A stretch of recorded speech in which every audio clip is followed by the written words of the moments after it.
So first, I'm going to give a little bit of background on why I chose to become involved in this work, then talk about my capstone project over the past year, and conclude with where I'm headed next. So my journey in this field started in Malibu, and I worked for the city of Malibu before starting the CSP program and managed their protected coastal areas. During my work there, I became very concerned about plastic pollution, and I was tired of seeing this problem locally after we'd have a storm, and realized that the impacts of plastic pollution were even more pronounced and worse in other parts of the world, impacting both human and ecosystem health. So I began to implement plastic policies in Malibu, particularly single-use plastic bans. And while these policies actually gathered quite a bit of attention and support, I wondered if they could truly address this problem. I realized that the work I was doing was actually treating the symptom of the problem and not its root cause. I learned that our waste and recycling infrastructure were failing and couldn't possibly offer the antidote to the piles of plastic and other kind of waste that are accumulating around the world.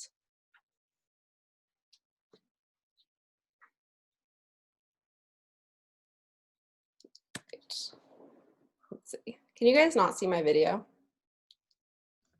We can see your screen. Oh, okay. I can also see your video, but I think I'm one of Oh, okay. I just got a note saying I wasn't visible, but okay, I'll keep going.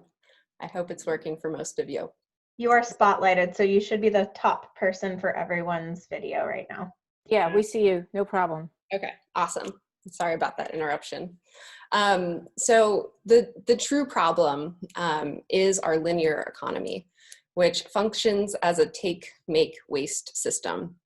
And this is the underlying cause of global climate change, of pollution, and of the social injustices that are caused by environmental degradation.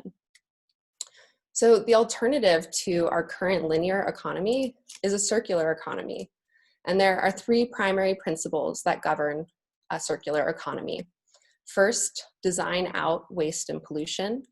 Second, keep products and materials in use. And third, to regenerate natural systems.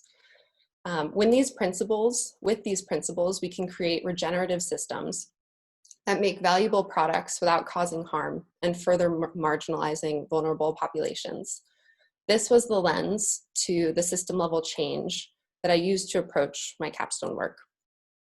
Then I learned about this startup called Full Cycle Bioplastics and realized that their technology provided this circular approach for an alternative to petroleum-based plastic.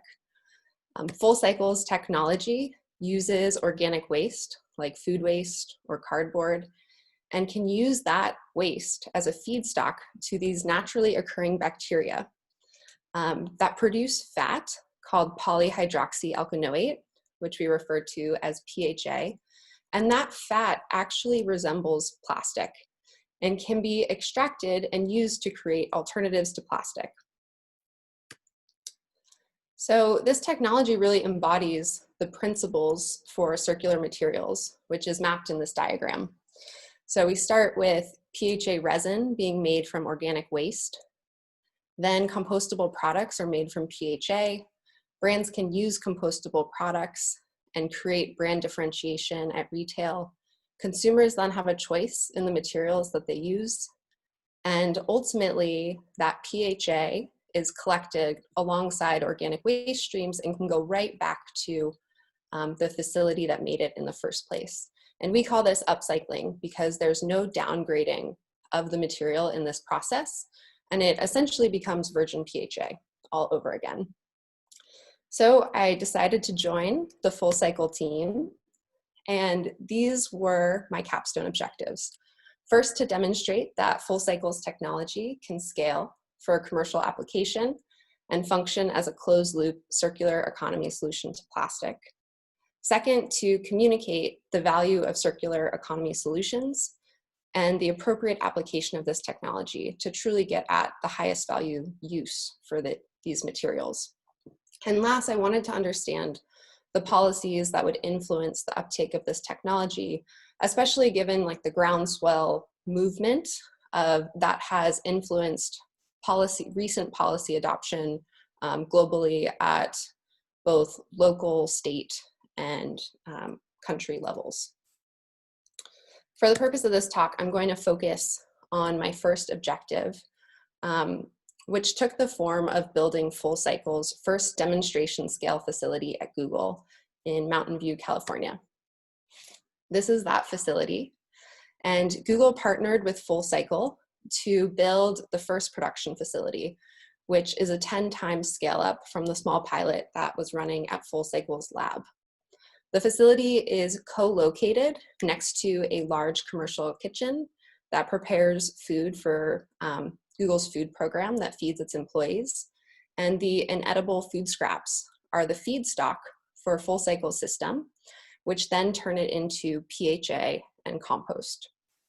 The PHA is turned into products for Google's food program, say like a plastic fork or a package for a sandwich, where it can then be upcycled alongside other organic waste and be turned back into PHA. And the compost is used on Google landscapes or at farms that grow food for Google to close that nutrient loop. So my role in all of this was to complete construction of this site, to commission the system to ensure that everything worked as designed, to build and train the team to run this facility, and produce PHA in a production environment. So this is where my journey began as a bacteria farmer and material alchemist. I had to learn how to take care of our bacteria and transform food waste into highly valuable PHA. Let's see. There we go. It was definitely a hands-on process. In this photo, I'm feeding the bacteria in one of our reactors. And I learned the science behind the technology and then had to map that to a brand new system. So in this image, you can see me working at a pump skid on the left side of the screen for one of our tanks. On the right, I'm running our centrifuge, which is really the workhorse of our system in producing our final product. I learned the ins and outs of working with every piece of equipment on site. And ultimately, I had this great capstone plan. I'm working hard. I'm learning new things. What could go wrong? And it turns out absolutely everything can go wrong. And it's pretty hard to scale up new technology for the first time. But it certainly made things interesting. And we always like to say that we are on a roller coaster, but we'd rather be on it than off of it.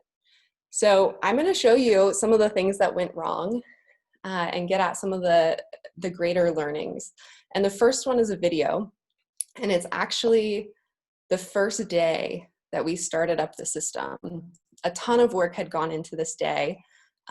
We had finished construction of the site. I'd worked through every qualification for every piece of equipment to ensure that we could turn it on. And for system startup, we were tipping our very first bin into our shredder, which is the first step of our process. So here we go.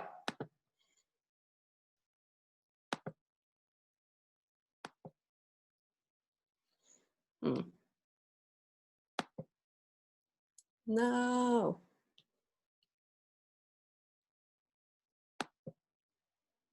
Give it a second, it might just be a little delayed. Yeah, I tested it earlier and it worked every time. For some reason, her Zoom, you might have to move the window out of the way and turn it on and move the Zoom window back. I don't know, we noticed that before. Oh, there, it turned red there for a second. Let me see. Maybe I can. If you move the Zoom window away and turn it on, it'll work. Wow. Okay. It seems.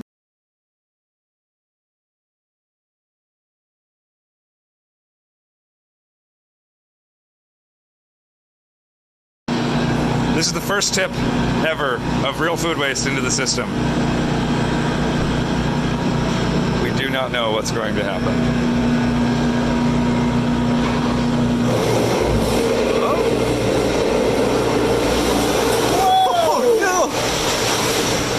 Oh no. Well, It threw up everywhere. pump works. The pump works. Pretty much. So that video still makes me laugh every time. It's good that I'm at a place where I can laugh about it now. The truth is there were challenges like this at every step of the process.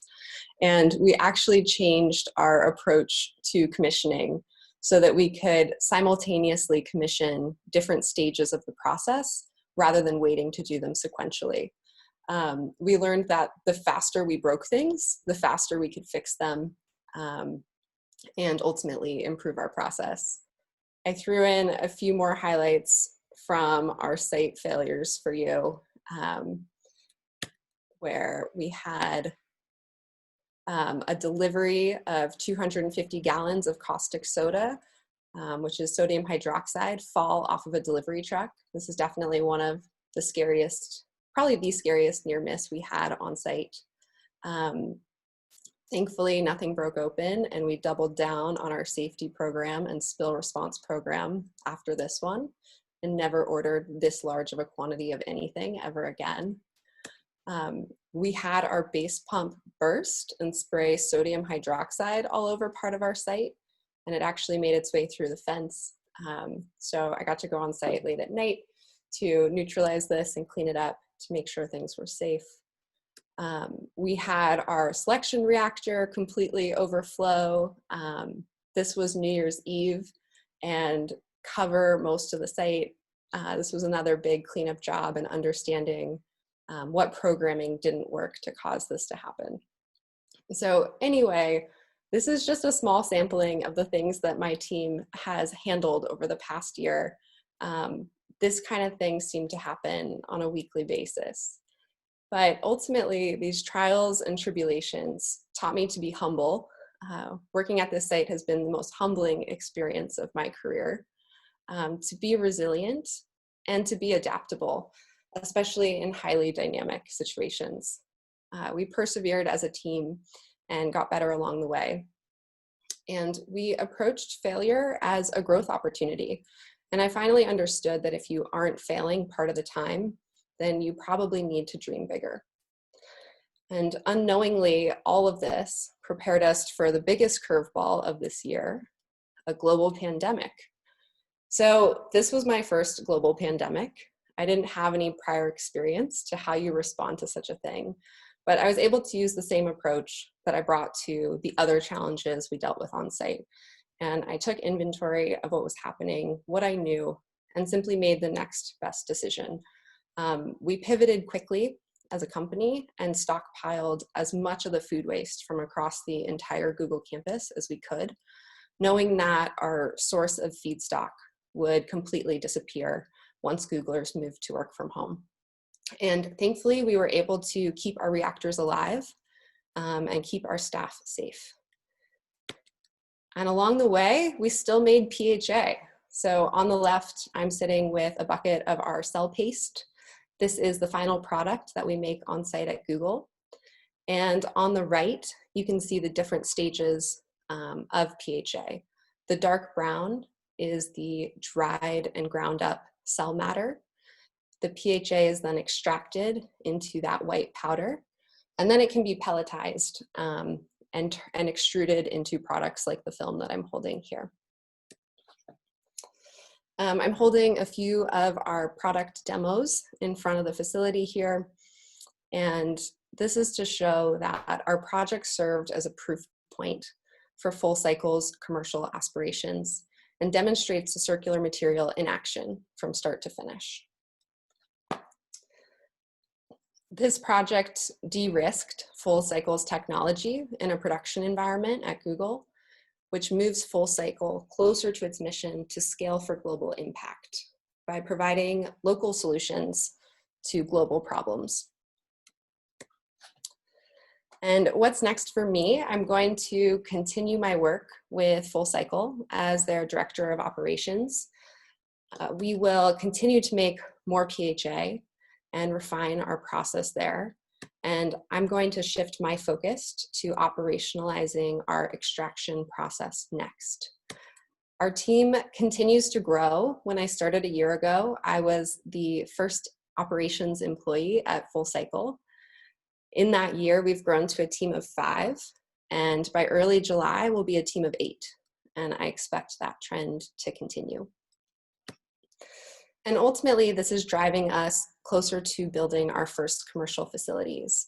I'll be able to use what we've learned from the Google site to inform the build out of our first commercial facilities so that we can deploy circular solutions that are good for people, good for the planet, and profitable. I have to thank quite a few people for making this project happen. And first, I want to thank the entire Full Cycle Bioplastics team. I didn't do any of this alone and was supported by this brilliant group of go-getters that I believe are going to change the world. And a special thank you to Dane Anderson, one of our co-founders and co-CEOs, who was my practitioner advisor throughout this project. Next, I want to thank the entire UCSC Coastal Science and Policy program. It's been such an incredible experience. I especially want to thank Christy Croker, my faculty advisor, Ann Kapuscinski, our program director, and Sarah Emmenheiser, our assistant director, for building this new program over the past year. I know it took a ton of work, a ton of heart, and we really appreciate it. And last, I have to thank my classmates, the CSP class of 2020. You guys keep me motivated, you keep me inspired, and your visions for the future and capacity to make it happen allow me to be optimistic in such uncertain times. So thank you for that.